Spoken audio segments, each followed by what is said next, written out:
Welcome everyone to this, the next in my series of the 120 Nobels Reading Challenge, where I am reading every single winner of the Nobel Prize for Literature since 1901. And in the course of making the videos, telling a bit of a story of the cultural history of the world over the last 120 odd years. In this video, I'm talking about the winners between 1989 and 1995, after the Cold War, after the end of history. In 1989, the Berlin Wall fell and the post-1945 partition of Europe ended. In North America, Francis Fukuyama declared the end of history. But beneath the triumphant surface, deeper conflicts simmered. Apartheid fizzled in South Africa. The USA struggled to own up to its own legacy of segregation and slavery, its dominion over Mexico, and its subjection of Japan after 1945. The troubles in Ireland made bombings in County Derry monthly news, and the pain, the Spanish Civil War and the Franco dictatorship continued in Spain. Rather than believing in Fukuyama's The End of History, the Swedish Academy that awards the Nobel Prize for Literature dispelled the illusion of the unipolar moment. It honoured with the Nobel Prize for Literature witnesses of the post-1945 world's hidden suffering. 1989, Camilo José Cela from Spain. His commendation recommended him for a rich and intensive prose which, with restrained compassion, forms a challenging vision of man's vulnerability. The Spanish Civil War broke out in 1936 when Cela was 20 years old and recovering a serious illness. His sympathies were with the conservative rather than the left-wing Republican cause. And indeed, in 1943, Cela became a censor, a censor in Franquist Spain in 1943, a role he was likely better suited to than a soldier. Cela was a contrarian. In 1950s Franquist Spain, his major novel, The Hive, was itself subject to censorship. It had to be published in Buenos Aires in 1951 because it was banned in Franco's Spain.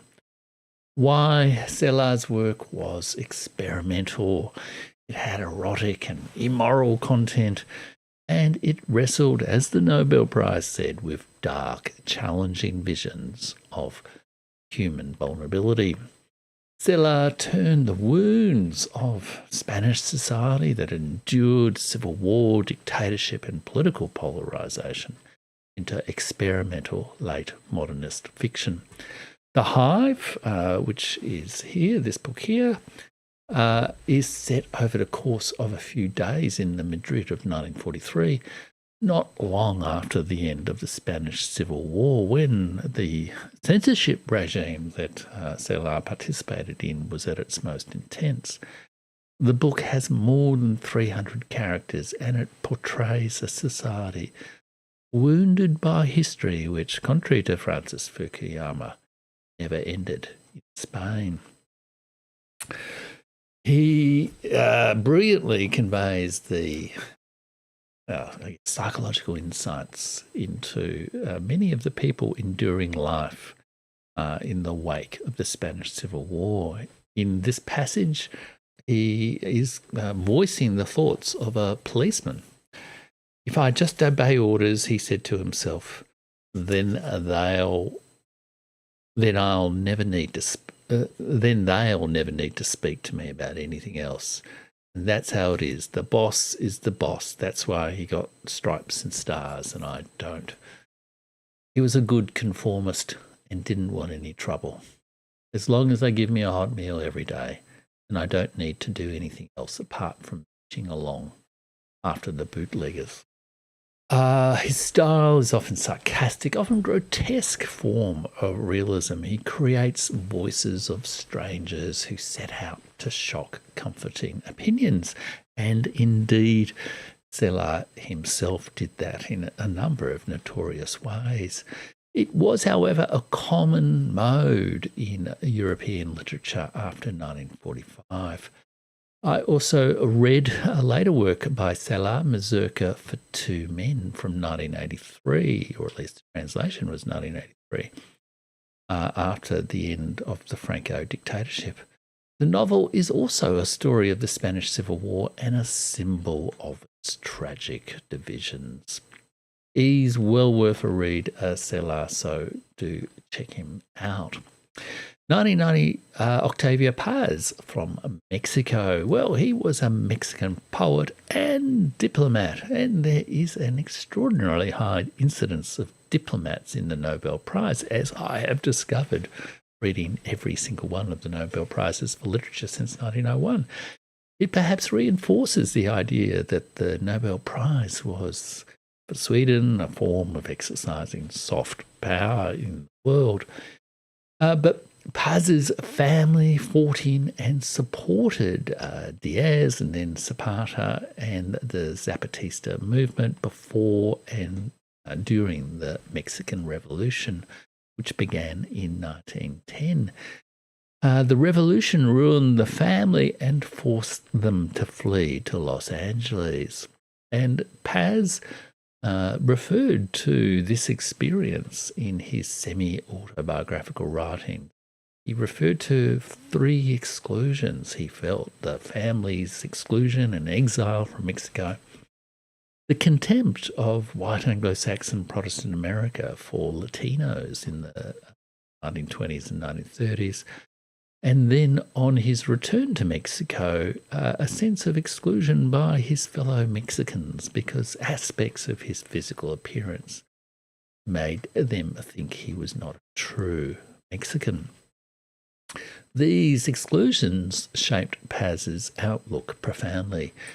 He used them in his work, The Labyrinth of Solitude, as a symbol of Mexican history itself, hidden behind masks of solitude.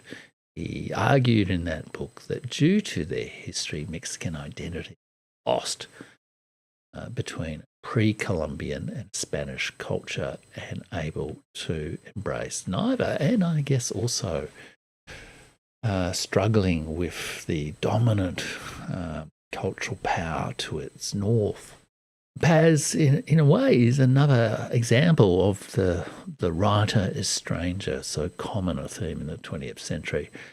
He, unlike Cela, supported the left-wing Republican cause during the Spanish Civil War. That itself was a major iconic event in the international left, in the politics of the 20th century. And like Czesław Miłosz and Georgios Seferis, previous Nobel Prize winners, he became a diplomat after 1945, entering the Mexican diplomatic service and serving in the United States, France, Switzerland, and India. In the 1970s, he entered the US academic circuit, Freudian slip there, and perhaps reflecting his sponsors, his politics started to change. In the 1980s, he opposed the Sandinistas and had a major feud with another Mexican writer, Carlos Fuentes. His poetic and political thought progressed from Marxist, existentialist and surrealist, not unlike André Malraux or Jean-Paul Sartre, and ended more focused on eroticism, Buddhism, time and the virtues of liberal democracy. This itinerary was walked by many intellectuals in the 20th century who began believing in Marxist science and ended confused by Fukuyama's declaration of history. Indeed, in 1990, Paz organised a major conference of the world's writers and intellectuals in Mexico City to discuss the collapse of communism. Writers included Miloš, the historian Hugh Thomas, Daniel Bell, sociologist Agnes Heller, Hugh Trevor Roper, Jean-Francois Revel, Michael Ignatieff, and future Nobel laureate Maria Vargas Llosa. Very much representative, I guess, of the liberal intellectuals of the post-Cold War era. Although he came to, I guess, embrace liberal democracy, modern liberal democracy, he was often criticised that by his fellow travellers on the left. But towards the end of his life, he was concerned about the fate of democracy. He wrote, "A moral gangrene corrodes modern democracies. Are we living the end of modernity? What awaits us?" in 1992, and was concerned about the domination of the market on human society. His musings, the musings of a poet on history, were perhaps ultimately less likely to last than Paz's actual poetry. He is another Nobel laureate inspired and influenced by T.S. Eliot, and described how he felt transformed by his reading of T.S. Eliot. This brief poem by Octavio Paz gives you a sense of perhaps the echoes of Eliot in Paz's poetry. It's called Wind, Water, Stone. Water hollows stone, wind scatters water, stone stops the wind, water, wind, stone. Wind carves stone, stone's a cup of water, water escapes and is wind, stone, wind, water. Wind sings in its whirling, water murmurs going by, unmoving stone keeps still, wind, water, stone. Each is another and no other, crossing and vanishing through their empty names, water, stone, wind. His most famous poem, Sunstone or Piedra de Sol, was written in 1957, and it explores and uses part of the Mexican cultural heritage, Aztec reverence, morning and evening stars, and reflects aspects of their cosmology in its actual composition. I haven't yet been able to get myself a copy of this work, so reading that will have to be another addition to my long list of Nobel Prize winners to add to my long reading list. In 1991, Nadine Gordimer from South Africa won the Nobel Prize. She was the first female winner in 25 years since Nellie Sachs, who shared the prize in 1966. And before then, the previous female winner was before the Second World War in 1938 with Pearl Buck.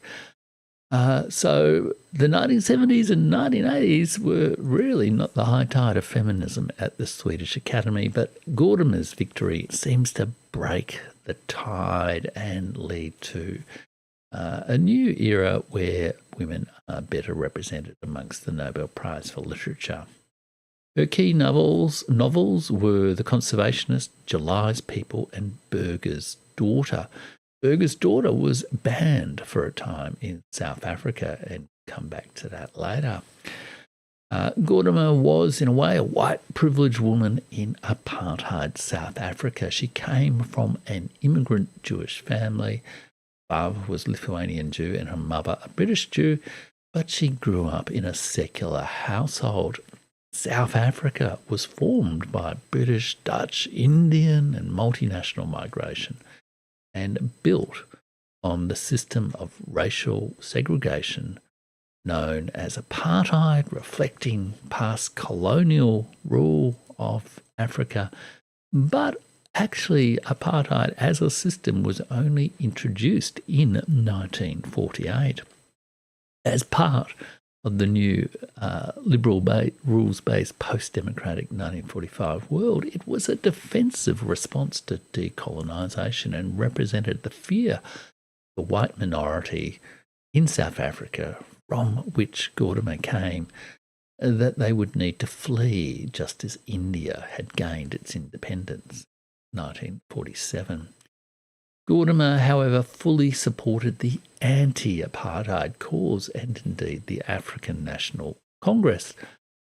She advised Nelson Mandela on the writing of his 1964 defence speech where he was being tried, which ultimately was unsuccessful because Mandela was then imprisoned in Robben Island.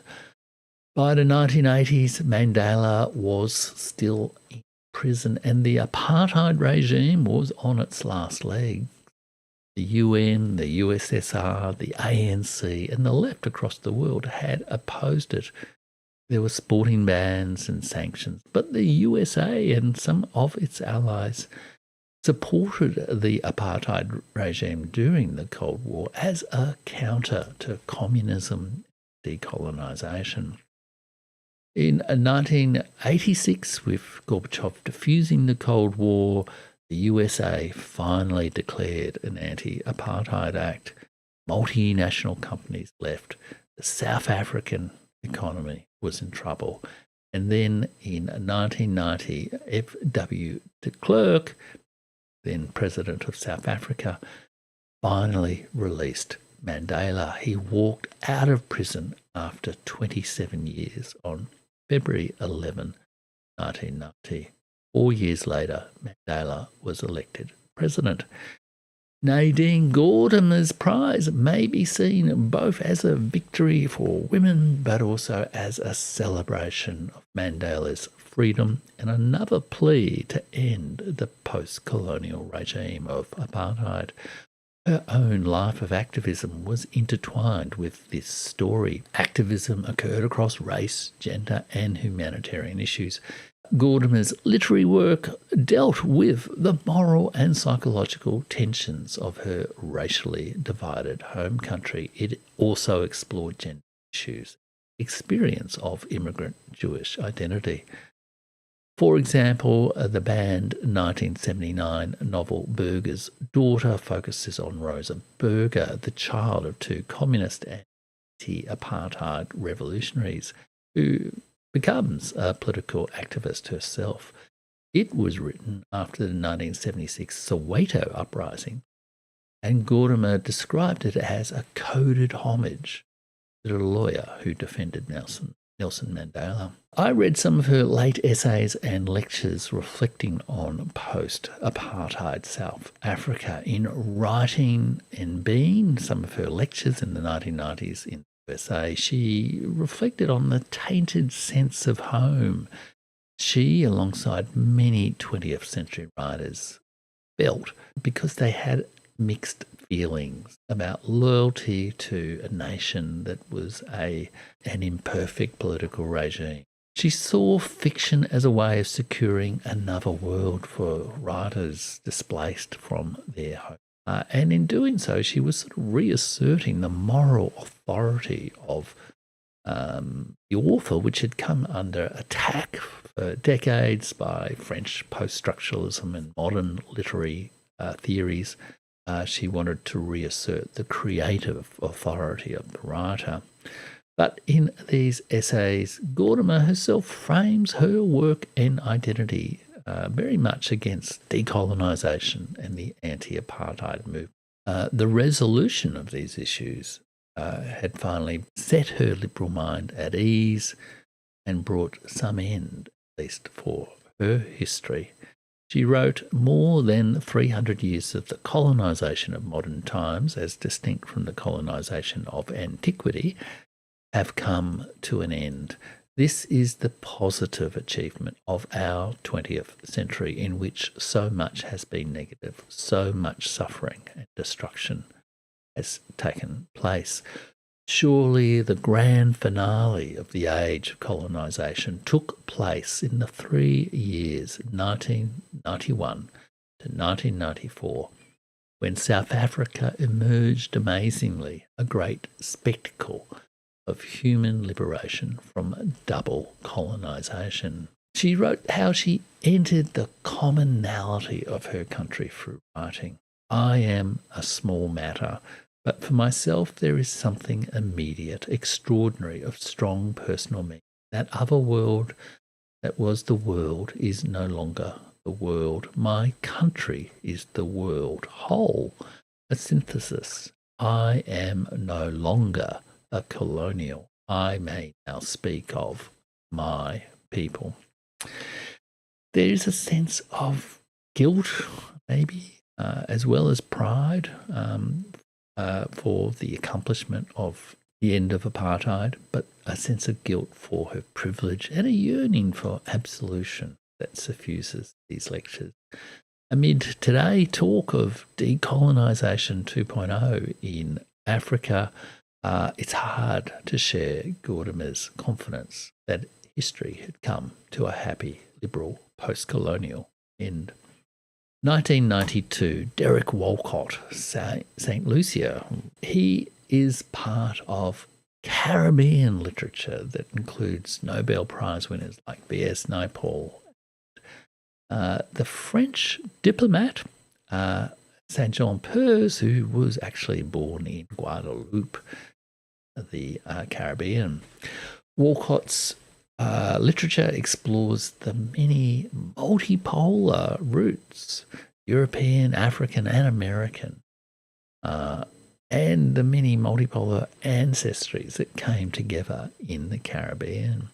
His language moves from classical high seriousness to the earthiest vernacular. He identifies as mulatto, by which he means having ambivalent or multivalent racial, cultural, and political allegiances.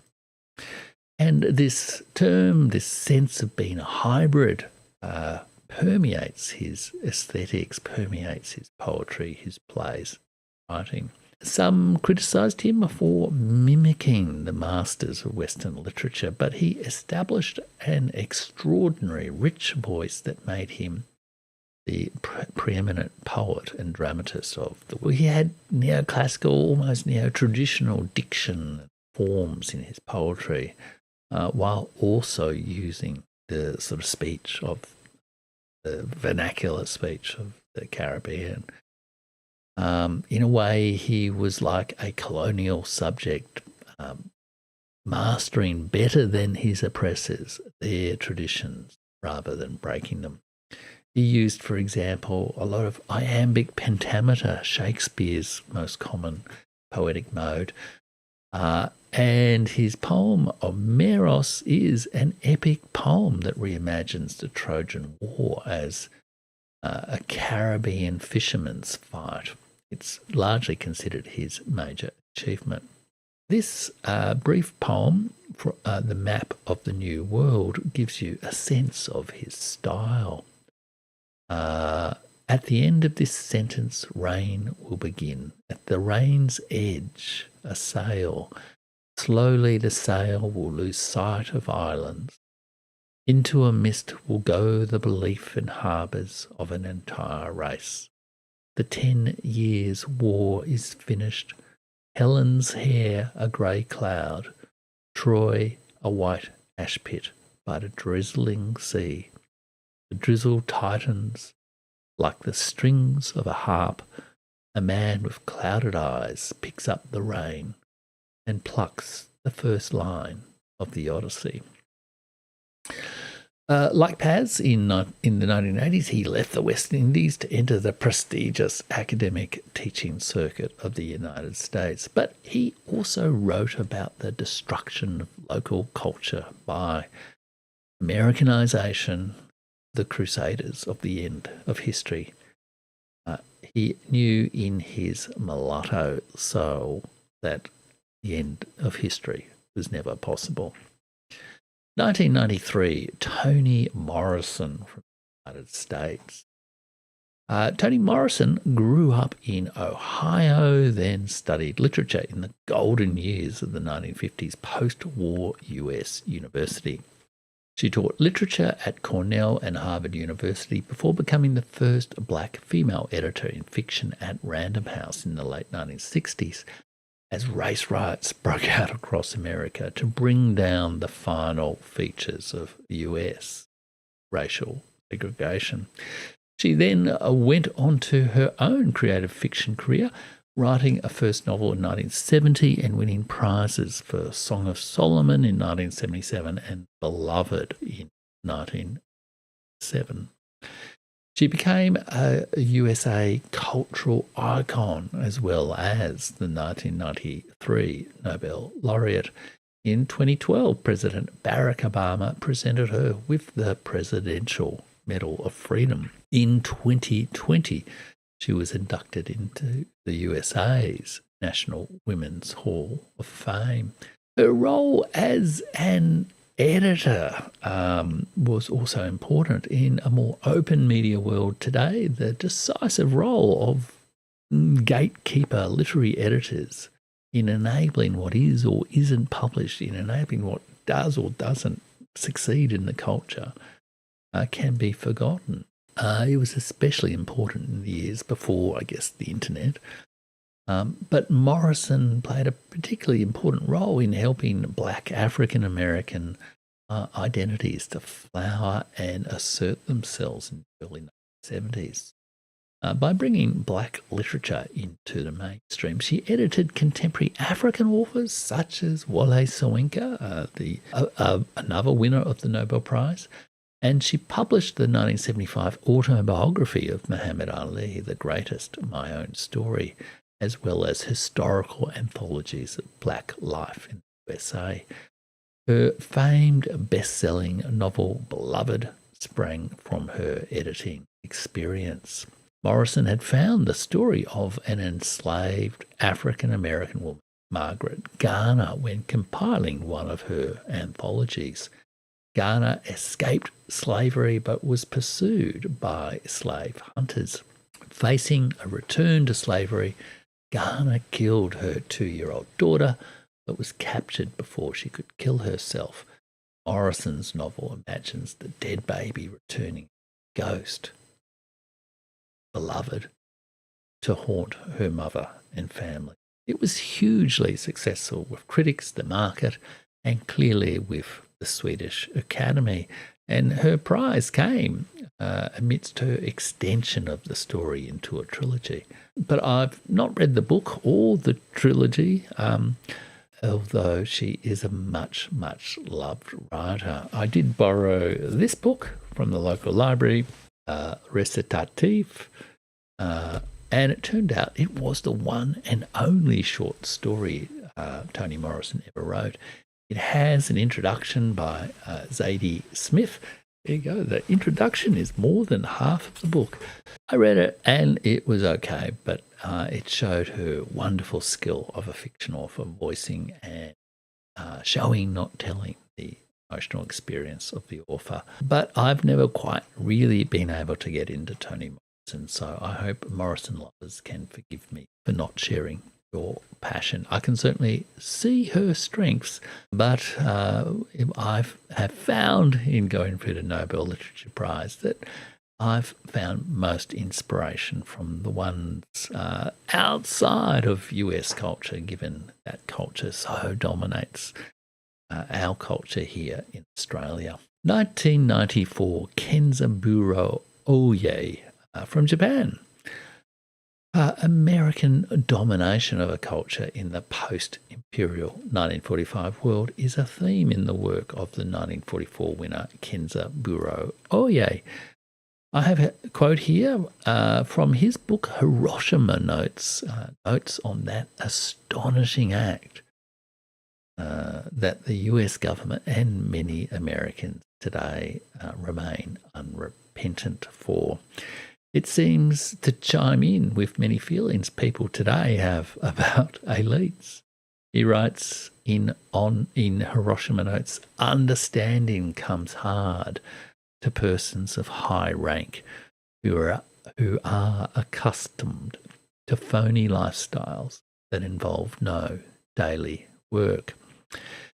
Ōe won his first literary prize aged 23 and was a brilliant short story writer. His major works are Hiroshima Notes, A Personal Matter, Teach Us to Outgrow Our Madness, The Silent Cry, and Nip the Buds, Shoot the Kids.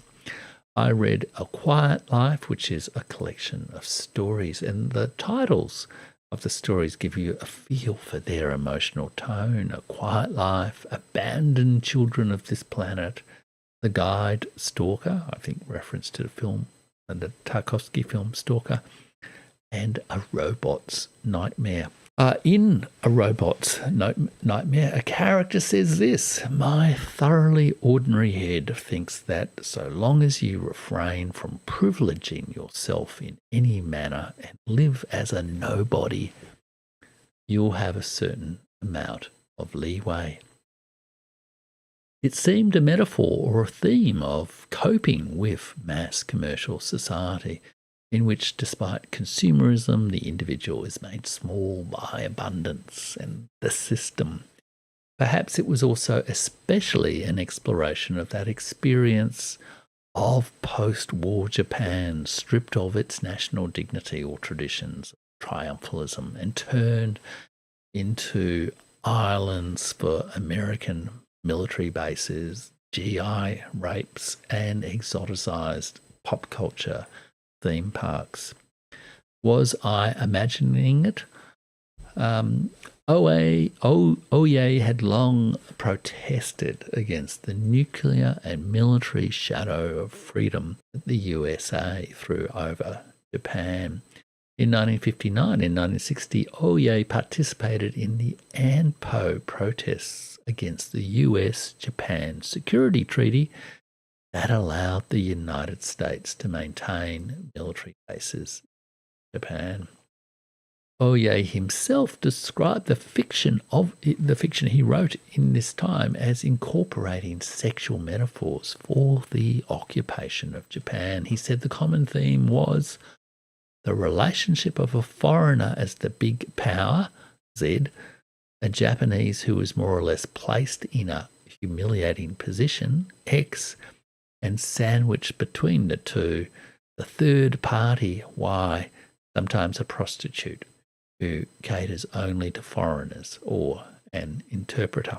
He wrote existentialist picaresque stories of rogues and anti-heroes whose marginal status freed them to criticize conformist societies. Yet he supported pacifist and anti-nuclear campaigns. He corresponded with Noam Chomsky about the profound outrage of these the crimes against humanity, the bombing of Hiroshima and Nagasaki that were perpetrated in the name of American democracy. In 2007, Ōe described himself as an anarchist who loves democracy. But as always, there was more to the story. In the 1960s, Ōe's son Hikari suffered a disability that damaged his brain. The 1960s world was not very well set up to care for people with disabilities. Many children led undignified lives in cruel institutions. Ōe decided to engage with the gift of experience that Hikari's disability offered him. Ōe chose to give his son a voice in his books. Personal Matter from 1964 described his process of accepting his brain-damaged son into his life. And Hikari, his son, featured in Father, Where Are You Going? Teach Us to Outgrow Our Madness, and The Day He Himself Shall Wipe My Tears Away. These novels explored the experience of a father of a disabled son and how the emotional learning of the experience reveals new insights to the father into his relationship with his own father. A Healing Family, published after the Nobel Prize, was a set of memoir essays about his experience of a family with disability. The late 1980s and early 1990s were a period of recognition of the rights of people with disabilities around the world and attempts to improve their experience. Perhaps the 1994 Nobel Prize honoured both Kenzaburō and Hikari Ōe. 1965, Seamus, Heaney, Ireland. Seamus Heaney is another writer I discovered in 1995 through the fame he acquired by winning the Nobel Prize. In the years after the prize, I used to pin copies of Seamus Heaney poems up on the sort of corkboard by my desks at work. And someone I used to work for indeed studied with Heaney in his role as a professor of poetry at Oxford University. He's a great example, I guess, of the lifelong gift you can discover by looking back over the winners of the Nobel Prize for Literature. He was a great Irish poet, and he won the Nobel Prize for Literature in 1995 for works of lyrical beauty and ethical depth, which exalt everyday miracles and the living past. He is admired by poets, critics, and the general reader. He was especially beloved in Ireland. On his 70th birthday in 2009, the national broadcaster aired 12 hours of Heaney's recorded performances of his poetry. Such an honour did not come only because Heaney was a great poet. He was loved because he was a humble witness of the decades of tragedy in Ireland known as the Troubles. From the late 1960s to 1998, the Irish, and to a lesser extent the British, were tormented by a long, simmering, low-level war. But Heaney is also famous, cherished for his wonderful translation, Old English or Anglo-Saxon poem, Beowulf. And you can check out more about Seamus Heaney at my Substack, jeffrich.substack, or by watching this video on Seamus Heaney or that video on Beowulf.